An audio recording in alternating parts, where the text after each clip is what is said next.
और चलिए रुक करते हैं खबरों का। राजधानी भोपाल के रविंद्र भवन में सम्राट विक्रमादित्य पर केंद्रित नाट्य का मंचन किया गया। इस नाटक में उज्जैन के महाराजा विक्रमादित्य के न्याय, सुशासन और शौर्य को जीवंत किया गया। ये नाटक भारतीय विरासत और गौरव को रेखांकित करता है। वहीं सम्राट विक्रमादित्य के रोल को अदा करने वाले कलाकारों ने कहा कि इस कैरेक्टर में उतर पाना बहुत आसान नहीं है, लेकिन इसकी अनुभूति अलग है।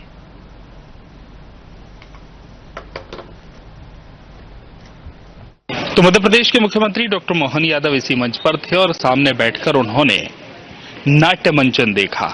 और उससे पहले जब मुख्यमंत्री डॉक्टर मोहन यादव विक्रमादित्य के बारे में बता रहे थे, सम्राट विक्रमादित्य के बारे में बता रहे थे, तो एक गौरव, एक अनुभूति इस बात की थी कि न्यायप्रियता क्या होती है, जनता के बीच जाकर जनता के मन की बात को जानना आज के लोकतंत्र का चरण नहीं है, बल्कि विक्रमादित्य ने स्थापित किया है। और लोकतंत्र कहां से शुरू हुआ ये भी डॉक्टर मोहन यादव ने मंच से बताया। हमारे साथ वो कलाकार हैं जिन्होंने इस महत्वपूर्ण रोल को यहां जीवंत किया। देवांश, जो कि विक्रमादित्य, सम्राट विक्रमादित्य के रोल में थे, कितना समय लगा देवांश से विक्रमादित्य बनने में? सर, इस प्ले की तैयारी हमने एटलीस्ट 3 डेज में पूरी करी है। मैं ये तो नहीं कह सकता कि मैं पूरा विक्रमादित्य जी जैसा बन चुका हूँ, बहुत महान राजा थे, बट कुछ क्वालिटीज़ मैंने उनके लिए जो मैं अपने अंदर लेना चाहा और उसको मैंने ट्राई करते हुए इस रोल को किया है।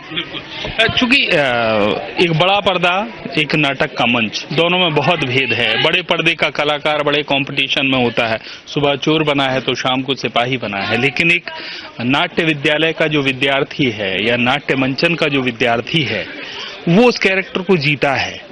विक्रमादित्य की कितनी अनुभूति होती है जब उस रोल को प्ले करते हैं, तो और किस तरह की अनुभूति होती है? देखिए, काफ़ी अच्छा लगता है और अनुभूति मैं ये मानता हूँ मेरे हिसाब से कि पूरी तो नहीं होती है, पर उनकी मैंने जैसे कि बताया जो कुछ क्वालिटीज़ थी, उनका समाज सेवा का जो रुख था वो मैं अपने अंदर ले सकता हूँ और मैंने ये लेते हुए इस कैरेक्टर को निकाला है। और मैं पूरी तरीके से उनका नहीं जी सकता, तो बस यही है, ट्राई किया है करने का। नामुमकिन है विक्रमादित्य बनना। और जैसा कि मुख्यमंत्री डॉक्टर मोहन यादव मंच से कह रहे थे कि विक्रमादित्य वहां से लेकर अब तक जिन्होंने अच्छा शासन किया, तो उसके लिए शासक बनना है जी।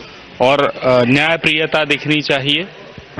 इसके अलावा दानवीर भी व्यक्ति को होना चाहिए। तो बहुत सारे ऐसे गुण हैं कि अपनी पत्नी को ही इसी मंच पर आप जंगल में भेजते हुए दिखाई दिए थे।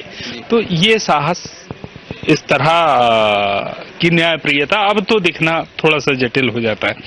लेकिन जब हम विक्रमादित्य को पढ़ते हैं तो विक्रमादित्य जिन्होंने अपने शासन से अच्छे लोगों के मन में स्थान बना लिया, तो भूत प्रेत भी वश में कर लिए।